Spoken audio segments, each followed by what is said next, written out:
Hello and welcome to another episode of the Fully Charged Show podcast. This is going to be a solo episode, and one of the reasons I'm doing this is because there's so much news in the worlds of electric vehicles and renewable energy and clean technology and the enormous energy transition that's taking place around the world that it's kind of difficult to keep up with, with the various conversations we're having, even at the live shows where we have, amazing panels and everything. We're still only just scratching the surface of this enormous topic. So I thought it was worth going through. I've got a little collection of stories that haven't been able to fit in anywhere else, which I think are really interesting and worth highlighting. Some of them are going to counter the prevailing narrative that electric cars don't work, they're only for rich people and there's nowhere to charge them. And some of them are to, look at the ways that this transition is painful and difficult and complex and is going to take quite a long time. But it's happening. I'm going to say this now so I don't have to say it at the end. Please do subscribe to the Fully Charged podcast. A lot of people have. Our numbers are going up very encouragingly. We've just passed 1 million subscribers on the Fully Charged show on YouTube, which is very, very gratifying. It's taken 13 years. It's not exactly been a blistering overnight success, but we did get there. And so we're really thrilled about that. And the show is going from strength to strength. There's some amazing episodes coming up soon. Some we've already filmed, some we're about to go and film, which is really exciting.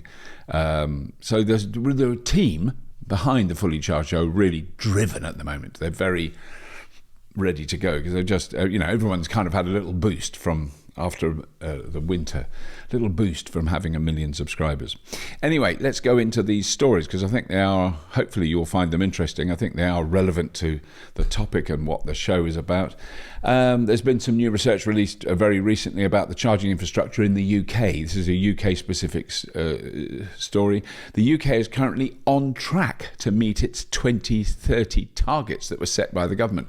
This is for the number of chargers to be installed in the country to make electric vehicles possible. It's fascinating how people go, I wouldn't want an electric car because there's nowhere to charge them. I mean, there's about 60,000 publicly accessible charge points in the UK now, today. And what we're looking at is this growth rate in the number of chargers being put in. So in the last year, there's been a 30% increase in the number of chargers being installed, which doesn't mean it's just like another 10. It means tens of thousands more. And by 2030, there will be 300,000 electric vehicle charge points. And we're on track to do that. And that is remarkable, really, considering all the constraints there are with installing chargers, with the grid, the grid connectivity is a story we'll get to later in this episode. So it's amazing. In October of last year, of October of 2022, there was 17,179 new charge points installed in the UK. That is quite fascinating, really. One of the things that I really want to highlight whenever I talk about charging to people who may not know a great deal about electric vehicles or may not have driven in one is that one of the advantages of an electric car is that you charge it when you're not using it. You're refueling it when you're not using it. So you're not waiting for it to refill the tank, standing there holding a thing with toxic, smelly stuff coming out. No, that's a thing of the past. You plug it in and you walk away and do something more important. It may be work, it may be visiting friends, it may be going out for a meal, it may be sleeping. That is when you want to charge the car. And it doesn't need to charge fast and it doesn't need a really big expensive charger. What we need is literally hundreds of thousands of charge points in car park. Anywhere you can leave a car, you want a socket so you can plug your car in. I did it the other day when I went into Oxford to attend an energy conference. I was speaking at this energy conference and I hadn't really planned ahead. I should have caught the train. I could have caught the train. I don't think there was a train strike. I think there was a train strike. That's why I didn't. Anyway, normally I would catch the train, but this time I drove in. There's a car park in a new shopping centre area in pretty much the centre of Oxford. It's not a big city.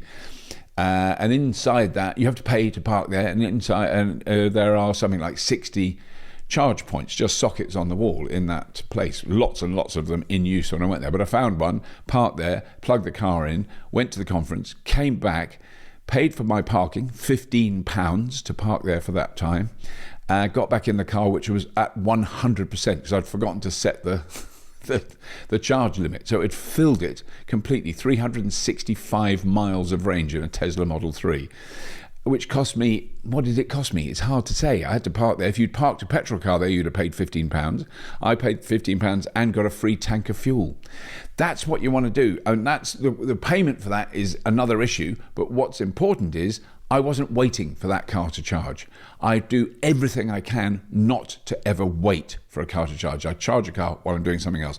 That's all I want to say on this story. But what is interesting is the number of chargers being installed and the rate of increase. 30% increase year on year. So we will reach 300,000 chargers by 2030 if we maintain the level of installations we're doing now. If this was the same case with heat pumps, we'd be in a whole different world. Heat pumps decades behind where that we need to be. Loads of other things we're way behind. But bizarrely and interestingly, we're actually not doing terribly badly when it comes to public charging. End of that story. Next story, please. Australia. Now, I have obviously spent a lot of time in Australia recently. Many regular viewers and listeners will know. But this one's quite an interesting story. It's the only Australian story I'm doing. Not doing loads of Australian stories, but the value of Australian lithium exports is tipped to match thermal coal in 5 years. That's a headline in The Guardian. The revenue from mining a key metal used in EV batteries to triple by 2027, while thermal coal exports set to fall by more than 70%. Here's the sound of an alarm bell. Ding, ding, ding, ding, ding, ding, ding. And that should be in the offices of all the big coal extraction and transportation companies. The time is up, sunshine. Do something else that's much better for the environment. Build solar farms, build wind turbines, develop battery manufacturing companies. Stop digging up and burning coal, you knuckle-dragging numpties. But very interesting story. I'm not going to go into the great deal of detail about it, but one of the side issues is many people think that that lithium all comes from Bolivia. And where there's a lot does come from Bolivia, but not the majority. The majority of lithium on the planet is mined by legitimate mining companies that employ people in machines to dig up the material and export it. Is in Australia. That is the largest exporter of lithium on the planet, not Bolivia. And what, of course, is the big downside of this is Australia should be refining this material and making batteries themselves in their own country with all the materials that they have in their own country. Anything else is just crazy. But, they are going to be exporting lithium and it will replace and eventually outgrow coal exports that has backed the economy in Australia for many years, but it's time to stop doing that. And they're going to stop burning coal in Australia pretty soon. And they're exporting it to Malaysia, to India, to China. But the amount of coal being burnt every year around the world is going down, regardless of what the naysayers scream and rage about regarding Chinese power plants. No, the Chinese have installed more renewables in 2022 than we'd ever installed in the world up to that point. They literally doubled the amount of solar and wind capacity on the planet in 1 year. That's what they're doing. They don't want to pay for coal from Australia. They're not stupid. We might not agree with them and we might think that they're slightly dangerous, but they're not stupid, whatever else they are. Here's a great story. This is a really positive story. I'm going to spin this as positive. This is from the Reuters news agency. Toyota are to launch 10 new battery electric vehicles by 2026. So, what has happened at Toyota? I'm not going to go over their whole history, but just a reminder, Toyota developed the Toyota Prius, incredible piece of engineering, really important stepping stone towards the full electric vehicle. And that was developed in the 1990s. It was very popular in the 2000s. There's still there's still tens of millions of Priuses in use, particularly as taxis all around the world. Very, very successful car. And then Toyota, for some reason, and I'm not even interested in it, but it was certainly the old boss who's now left, was obsessed with hydrogen and with combustion engines. He thought electric vehicles would never work. They were ridiculous and no one was going to buy them. And then they just started to watch the sales figures increase and increase and increase, particularly in China. Another story about that in a moment. But the Chinese car industry, the car buying public, they're just basically buying electric cars. They're not buying combustion cars. And they're not buying hybrids. Hybrids are petrol cars that use slightly less petrol in the best circumstances, and sometimes not even that. So Toyota have now been, the boss has changed, and they are now ramping up to make, well, as they've said in a recent announcement, 10 new electric vehicles by 2026. I mean, there's no point beating around the bush. They are very, very late. They have got to make some exceptional vehicles to be able to catch up with what's going on in the rest of the world, with all the Chinese companies that are manufacturing them, the European companies that, for all the criticism that I give them, they are, particularly Volkswagen, who are one of Toyota's chief rivals, massive company, now ramping up enormous amounts of battery manufacturing and battery electric vehicle making. So whether they'll be able to do it, they're talking about selling 1.5 million battery electric vehicles by 2026, so in 3 years' time. Who knows? I mean, I hope they do, because I had 2 Priuses, and they were brilliant cars. They're brilliant cars. I've got no criticism about that. They're really well-made cars. They've just been doing it for a long time. They're really good at it. But that is interesting to see. They were really the last big company that absolutely flatly refused to do electric vehicles. Of course, they were always doing them in China because they had to.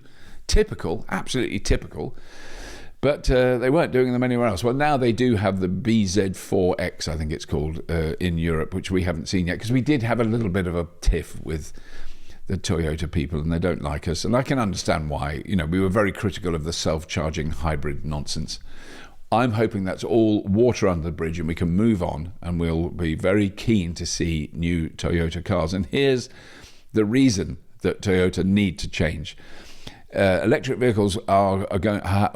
So I'll start this sentence again. Electric vehicles are now grabbing 35% of the world's biggest car market, which is China. 35%. This is a story in The Driven, which is an Australian publication, but it's not an Australian story. They're grabbing 35% share. So 35% is the death knell for anything else. If it's grown to that scale, it is absolutely a crisis for legacy brands. So there's lots of media reports of warnings of a significant collapse in the sale of petrol and diesel cars in China, which could have massive impacts on some of the world's biggest car brands. Really, guys, you've got to pull all the stops out for European car makers. Whenever we're critical, I think it's important to remind people, if we're critical of European car makers, particularly German car makers, for dragging their heels and really kind of doing anything they can to minimise the number of electric cars they make, it's not because we hate them or we want them to disappear. It's because they're going to disappear if they don't change. And we're worried, and they need to exist. We need as much competition in the automotive industry as possible. We need loads of different companies making different types of cars for different parts of the market. We want, hopefully Renault and Citroën and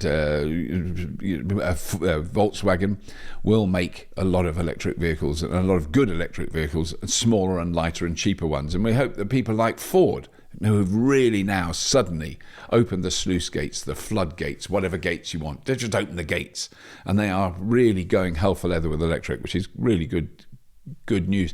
And we often talk about Norway, is often referred to as the kind of home of electric vehicles, but it's a really small market. It's 5.4 million people. It's about the same size as Scotland. It's a small country.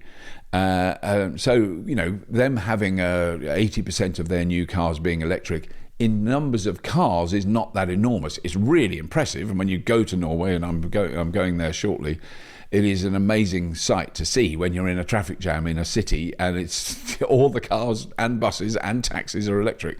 It is a glimpse at the future. So, yes, there's the other one, is that the legacy automakers are cutting the prices of their petrol and diesel cars to the point where they're basically giving them away. We're losing money on them in a desperate bid to sell them, and it's just not happening. People don't want them. They want electric ones. Electric ones are better. Once you've tried it and driven one for a bit and you've got a charging infrastructure like they have in China, which is phenomenal, ask Elliot, he'll tell you. Elliot is our Chinese correspondent. Now, here's a fabulous bit of absolute, crumbling garbage story that the press have picked up on recently. It's been in lots of the conservative papers in the UK, probably all around the world it would be the same. Here's the headline. Experts fear deteriorating parking lots could collapse under the weight of heavy electric vehicles, says report. I had to do a little bit of research behind this because I hear that and I go, oh my God. And this isn't so much that the electric vehicles are going to destroy multi-storey car parks. You can put that spin on it. The problem is they haven't been looked after very well. There's a lot of aging reinforced concrete parking structures, particularly in the UK, that were built in the 1970s and 80s, haven't been maintained, have had a lot of water damage to their structure, which means they could become unstable. And what's the spin that's been put on? Oh, it's electric cars because they're so much heavier than normal cars. I'm going to read you a list of vehicles now and their weights. So a Tesla Model X, that is one of the biggest electric cars currently available on the market, weighs 2,554 kilograms.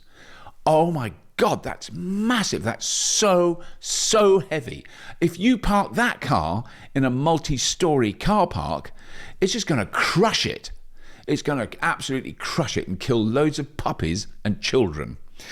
A Range Rover Sport weighs 2,380 kilograms. This is a petrol car, not an electric car, a petrol car or a diesel car. A BMW X7 weighs more than a Model X. A BMW X7 weighs 2,600 kilograms. An Audi Q7, 2,165. A Mercedes GLX, 2,800 kilograms. They're all massive, heavy cars. How many Model X's are there on the road? Not that many, particularly not in the UK. How many Range Rovers, BMWs, Audis, Mercedes are there on the road? Tens of thousands. Tens of thousands of people buy these massive, heavy tanks every year, if not hundreds of thousands. What do they do when they drive into town? They drive into a multi-storey car park and they park there. What does that do? It puts enormous strain on aging, crumbling infrastructure. SUVs are the problem. SUVs. Here's an electric car. The Model 3, 1,726, so a full 1,000 kilograms lighter than an Audi Q7, a petrol car. An electric car is 1,000 kilograms lighter. Let me underline that again. I'm going to say those words again. 1,000 kilograms lighter than a big petrol SUV. And yet this car is going to crush a car park. Get off your stupid, blinkered low horse, you morons, who cut and paste this story. Any journalist that has this story attached to their name should be ridiculed and ashamed. What a disgraceful, pathetic thing to do, you absolute losers. A Nissan Leaf, 1,580 kilograms. A Nissan Qashqai, petrol car, 1,600, heavier than a Nissan Leaf. A Mini petrol car, 1,450. Modern cars are heavy. How dare they spin these lies, tell people that you meet who go, what about the car parks being crushed by the electric cars? No, they're lighter. Just tell them it's a lie. Electric cars are lighter than petrol cars. Someone will make a comment here, which is the weight of some tiny little, Toyota Aygo. Yeah, of course, small cars are lighter. I haven't listed small electric cars. They're also lighter. Stupid, pathetic, tragic story. the journalists who do this. Okay, here's another story from The Driven. And the reason I'm using stories from The Driven is because it's a really good resource. Electrek and The Driven tends to be, where I get my nurturing feed from. Scientists hail a new battery with 4 times the energy density of lithium ion. Not in Australia, in America. There's so many new battery stories, but I just want to quickly do this one. Researchers at Illinois Institute of Technology and the US Department of Energy at the Argonne National Labs. I love that. Where are you going? I'm going to the Argonne National Labs. Just a good, cool name. They have these are lithium ion batteries, but they have a different anode and a different cathode and a different stuff in between the two. I'm not going to go into I'll put links in the show notes if you really want to read about this. I'm just trying to, because I have read this 3 times, so I thought I've got to understand this. So the electrolyte is a ceramic polymer, and it's very inexpensive material. And it's got the new solid enables chemical reactions that produce lithium oxide on discharge. So basically, this is mixing air that we breathe with lithium inside the battery. So it has been described as a lithium air battery. I think this is a slightly different design. Whatever. These aren't like experimental watch batteries, which we've seen in battery development laboratories. These are now full-scale batteries that they're testing out. One of these, as I keep saying, one of these technologies is going to work. And if you've got 4 times the energy density of the current best-in-class electric vehicles, which is, of course, the Tesla batteries that are in Teslas, if you can go 4 times the energy density, that could mean that you go 4 times smaller with a battery pack and 4 times lighter with a battery pack, but you have the same range as the cars you have now. So you could have a car with a 300-mile range, like my Tesla Model 3, but with a battery that is 4 times smaller and lighter. What a difference that would make. What an ability to then design different cars around that and to make the battery pack a very small feature in that vehicle and still has the same capabilities. But obviously it could mean if you had a battery pack that was the same physical size and weight as the one there is in now, it would go 4 times further. 4 3s are 12, 1,200 miles. A 1,000-mile electric car is not a distant fantasy. It will be with us in the next couple of years. And then people can stop finally saying, now, I was trying to be all positive. So that's a very positive story. The only reason I'm highlighting it is because one of these stories about one of these new battery technologies and one of these new battery designs, batteries that don't have cobalt, so that cobalt is only used to refine petrol and diesel, just in case you didn't know, that's one of the major uses of cobalt. And of course, in all our electronics, cameras, phones, they all have cobalt in them. But everyone goes on about electric cars. Yeah, forget that, mate. Worry about how you refine your petrol and remove sulfur from it. You use cobalt. Can it be used again after it's been used in that? No. Right, here's a story from the I newspaper, which is owned by a Russian, just in case you're wondering. The UK's biggest renewable power station could lose its funding over alleged greenwashing. So, it was good because I actually saw him yesterday, so I checked up on this. So I've got an old friend of mine, is a guy called Anthony Barnett, who's an investigative journalist. He used to work at The Observer in London. He then worked for Channel 4 Dispatches series for many years. And a few years ago, he did a Dispatches program about renewable energy, zero carbon energy, or zero carbon, whatever it was, whatever the spin that was put on it was, which is where you burn wood chips at the Drax power station. So this is a really weird conflagration of events. So I can't remember how long ago it was, but maybe 15 years ago, I filmed at the Drax power station for a TV series called How Do They Do It? And it was then burning coal, hundreds of thousands of tons of coal every week to generate electricity, and that coal was coming in from Poland. That was being shipped to the UK from Poland. They then realised, the people who run Drax who do a lot of very positive PR about how amazing they are and how super clean their energy generating is, And it is a truly colossal. I don't know if it is the biggest. It's certainly one of the biggest power plants in the UK and certainly possibly in Europe. It is monstrously big. That one single place, it's an enormous building. One single building generates enough power for London, which is a city with a population of around 12 million. So really gargantuan generating capacity. I don't know how many gigawatts, but a metric ton. Let's leave it at that. They produced 11% of the UK's electricity in 2019. So you're talking seriously big, chunky generating capacity. And critically important. I'm not saying this is irrelevant. I'm saying this is critically important. But they converted from burning coal to biomass. Biomass, that's a good word, isn't it? In 2010. Oh, biomass. Oh, that's better than coal. Biomass is fine. Yeah, we don't mind that.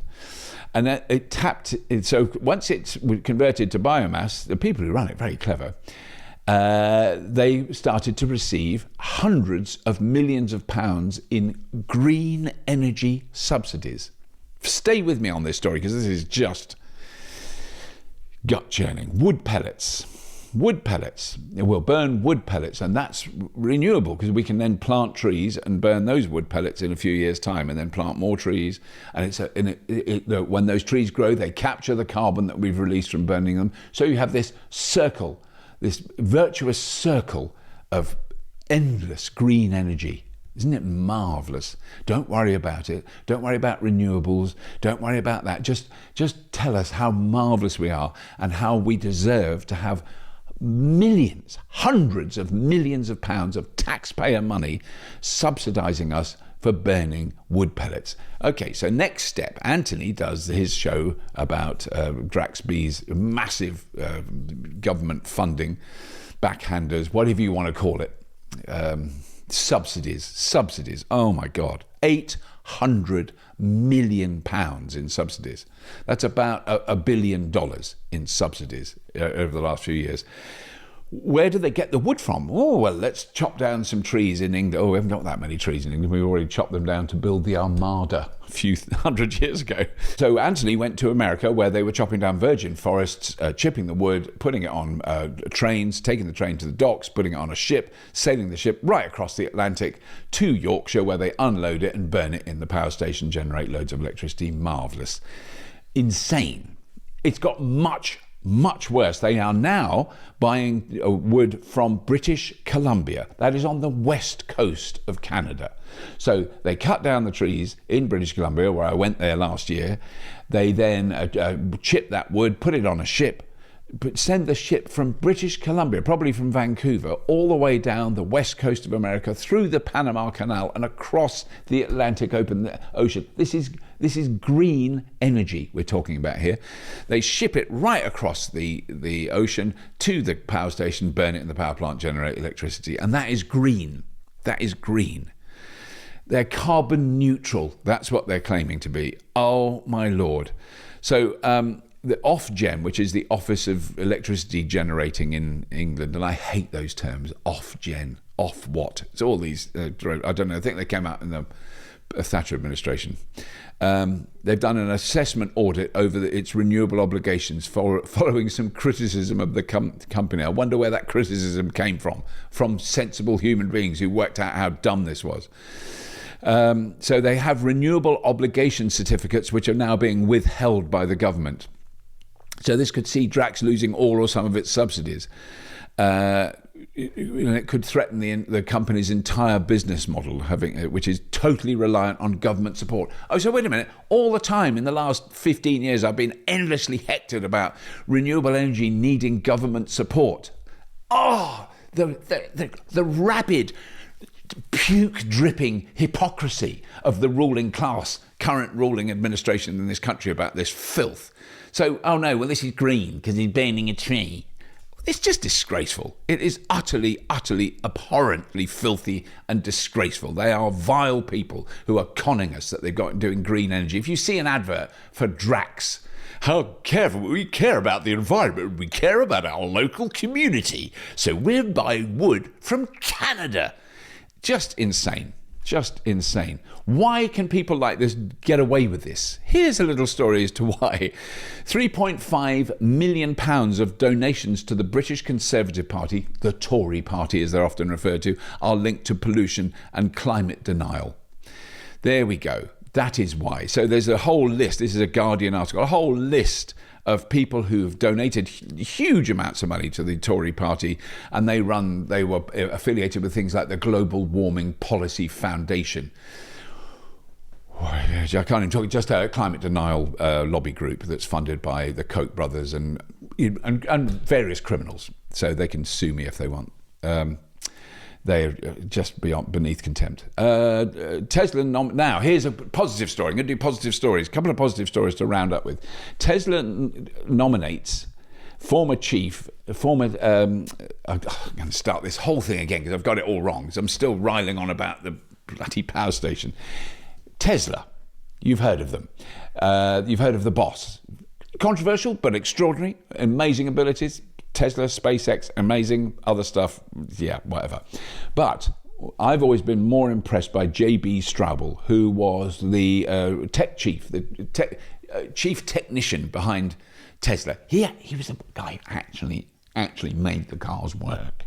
Elon did the sales and did the thing, and he knows what he's talking about. I'm not saying he's stupid, but he didn't really get that whole engineering thing to the state it's in now. And we've got to face it, Tesla are currently, I'm going to reduce how far ahead they are. They're sort of 7 years ahead, not 10 anymore, 7 years ahead. But they are selling, literally shiploads of cars all the time. But J.B. Straubel left Tesla a few years ago, and he started up Redwood Materials, which is a fascinating company that recycles batteries, not just from cars, in fact barely from cars, because there aren't any coming onto they're not reached that stage yet. We haven't had electric cars long enough, but eventually they will, and that's why they're recycling millions and millions of thrown away handsets and flip phones and early smartphones and laptops and tablets and all that stuff, and they're getting enormously valuable material out of it. And they're talking about 98% of the materials in batteries and in microelectronics, they're being able to extract that and resell it. They're selling material to Tesla, and Tesla are making batteries out of the material they're buying from old batteries. Very important point. But they've nominated J.B. Straubel to the board of Tesla. And this has just happened in the last couple of weeks. And I think this is really interesting. This is a story in the Wall Street Journal. And I can't read the whole story because it's behind a paywall. But there are other stories about J.B. Straubel now coming back to Tesla, to being on the board of Tesla. And I think that's quite interesting, because it's not impossible to imagine that the people who actually run Tesla are going, do we really need the bloke? He's going on Twitter. Do we really need him? I'm praying they can just carry on, but they can, you go over there and do your Twitterage, and while we carry on making millions of cars every year really efficiently, and smaller cars, which will be a thing that I think we will see soon. And here's a smaller car story from none other than Top Gear magazine. Volkswagen's new electric car for everyone will cost less than £22,000. That is the headline about this story, the ID2. Now, we've sort of heard vague rumours about this. We have not seen anything. If we had seen anything and I wasn't allowed to tell you, I probably wouldn't cover this story. So we really don't know anything about this. So it's called the ID2 All, indicating that the car's place is a compact electric car for the masses. Because that's, I don't know if you, just for younger listeners, you might not know what Volkswagen means. It actually means people's car. It's a kind of egalitarian concept. Volkswagen, Volk is people, Wagen is car. So it's the people's car. It sounds like something coming out of the communist Chinese regime would be called the people's car, like but it's a Volkswagen is now a multi-trillion pound international capitalist company. Had a slightly awkward period during World War II. We'll just move on. That's history. But this is really interesting. So if Volkswagen could produce a small car like the Polo, that scale car, electric car with 200 plus miles range for around £25,000, euros, which is about £22,000 or about $26,000 at the moment. It depends. That's going to go up and down.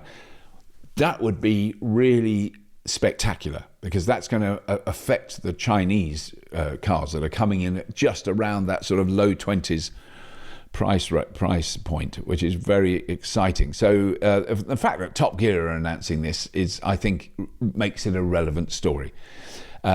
Smaller, lighter cars are what a lot of people, not everyone, there's always people who want bigger, heavier cars, but there's a huge number of people, normal people, who aren't that interested in cars, who would like a smaller, lighter, cheaper to run electric car.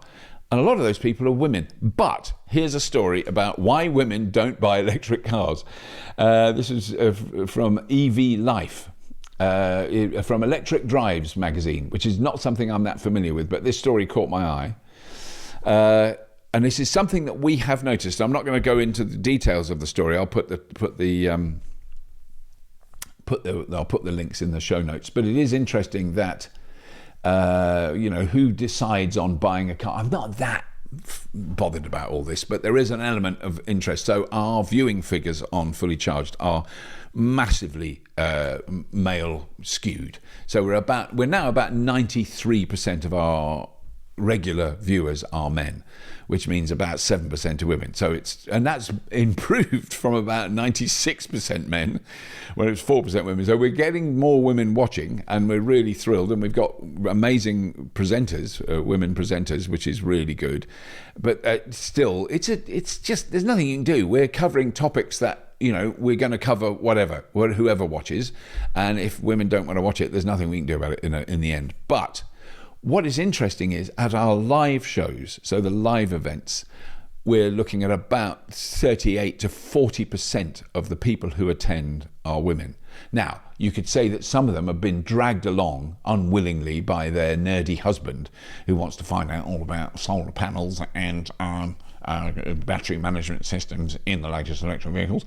You could say that, and I'm sure that is the case with some of them. In fact, I've met some women like that who've told me that they hear my voice every evening because their husband is watching Fully Charged on his laptop or his iPad before he goes to sleep. So I've had that comment. So that's clearly a woman who's not that bothered. But there's a lot of women who are, and there's a lot of women who are interested in, if you've got kids and you're driving your kids around, do you really want to drive your kids around in a car that is pumping out toxic, expensive, imported, polluting fuel? I mean, really? I think there's quite a lot of people do it. And then when women drive electric cars, they always love them. So it's an interesting dilemma, is how, if you're in automotive marketing, how do you sell cars to women? I don't really know that people make those conversations. I'm sure they do. And one of the highlights of the problems is that perceived by women, and I think rightly so, is charging. Because you've grown up with your dad and your mum driving around, and they buy petrol and they put petrol in the petrol tank, and that's the end of it. And you see that when you're a little kid, and then you grow up and you do it the first time with your first car, and then it's easy. And now you've got to learn a whole new thing. Oh God, I can't really be bothered. It's basically like plugging in a phone, but don't tell anyone. But I can understand why, you might see a charger in a car park somewhere when you're, buying carpets or something. You go, God, I wouldn't want to use that at night, because it's in the corner of a dark car park with no lights. And that is a really, really important point, that charging needs to be the same as it is with petrol. What's the big deal? You charge it at home, you charge it in a car park, like you would park your car in, as I was saying earlier. But, public chargers need to be in well-lit areas that women feel safe in. And why not? And men, too. I don't want to feel unsafe. Hello, I'm an old git. Soft touch. Octopus, the Octopus boss, Greg Jackson. What a dude. He was at the energy, he was like really important at the big energy conference I went to the other week. I did a little talk in a little corner room. He did the big panel in the big room. Octopus, the boss of Octopus, Greg Jackson, laid down there. He was amazing. He was really good. He was on with Amber Rudd, an ex-military, no, she's not ex-military, ex-minister in the Boris Johnson government, which was a little bit difficult to... Anyway, we'll just leave that. We'll move on from that. But Greg has been working talking about how on earth, one of the points he made at the conference, and this is what this article is about. This is an article in Politics Home. And he's been having meetings to try and increase the speed that renewable energy projects and electric vehicle charging infrastructure projects can be connected to the grid. So one of the points he made at that conference was that they have the money, the technology, the batteries, the panels, everything to put in a very, very big solar farm and batteries, so that it runs 24 hours a day. It's producing, it's exporting energy 24 hours a day in the north of England somewhere. I can't remember exactly where it is, somewhere in Yorkshire. And they're waiting for a grid connection so they can connect this project to the local grid. And they've been told they're going to have to wait till 2036 or 2037, one of those years. A long, long time. Just makes the whole thing pointless. And why is that happening? And it is this problem we have, and this is global, this isn't specific to the UK, that we built a grid to support fossil fuels. And we built, you have big central power station generators, and you have, networks and substations, and that goes to your house. That's not how it's going to work anymore. There's going to be generators everywhere. I'm a generator. I'm currently generating power, some of which is going into the grid. It's different. So we've really got this huge task ahead of us to change the grid. It's not necessarily upgrading it. It is just fitting it with more connections. The central core of the grid is perfectly fine. That can deal with anything. But it is all the little fluffy bits at the edge. And so this is Greg's big beef, is that this has got to change. And that was a lot of the discussion at this energy conference, was around how you speed up the grid. And this is all over the world. This is happening. It's happening much, a much bigger problem in the United States, a huge problem. And what is it? But what was really interesting about the whole thing is there's no shortage of investment money for these projects. Absolutely none. The world seems to be awash with vast amounts, trillions of dollars of money to go into investment, and yet there's lots of other things that are stopping it. And it's not the investment, and it's not the technology. It's the grid connection, which is very, very frustrating. Anyway, that's enough of that. One more story. This is interesting. Okay, so this conference was in Oxford, as I mentioned, and Oxford is a city that is going through quite a big transition about its relationship with cars. And so there's a lot of stress and tension in Oxford at the moment. So there's been the most recent local elections, the party that...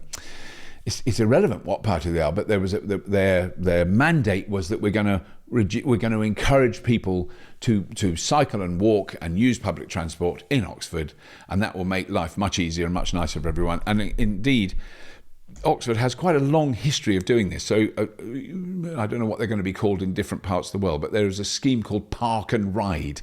So this is to encourage people who live outside a city. You don't drive right into the middle of the city. You drive to the edge, you get out of your car, you park it in a big car park, and there's a free bus or a very cheap bus that takes you into the centre of the city. You do whatever you do in the centre of the city, and you take the bus back out and you get in your car. Well, that was installed in Oxford. I didn't realise it was this long ago. I knew it had been there a long time. 1973, the Park and Ride was first installed. First scheme of that anywhere in the world.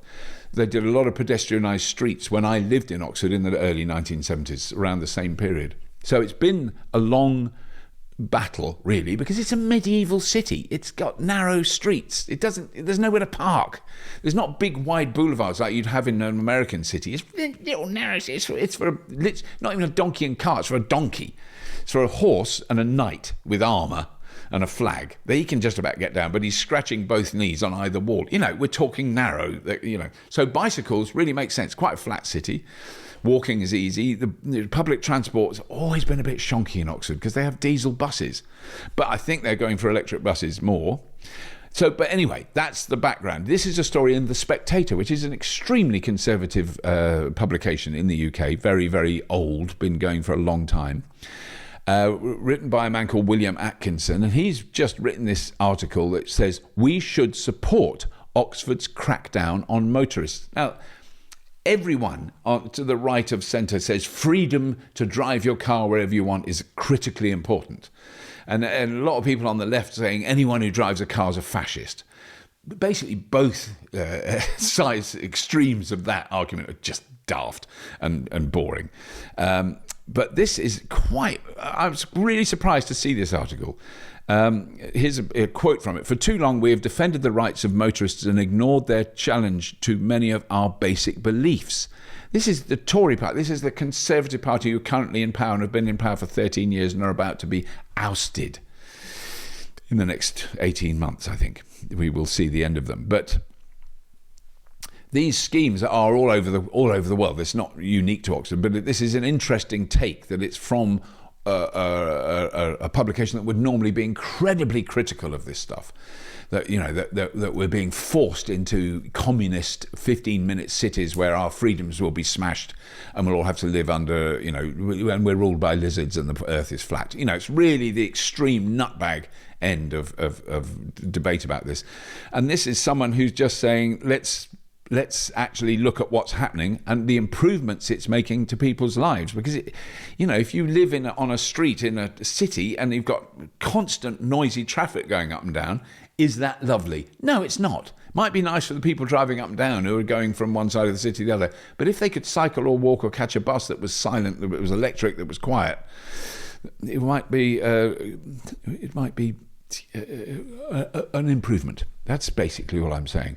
There is a huge amount of complexity, though. So there's some really weird rulings that the local council are trying to bring in, whereas you've got 100 trips a year across the town, and if you go over that, you have to pay loads and loads of money.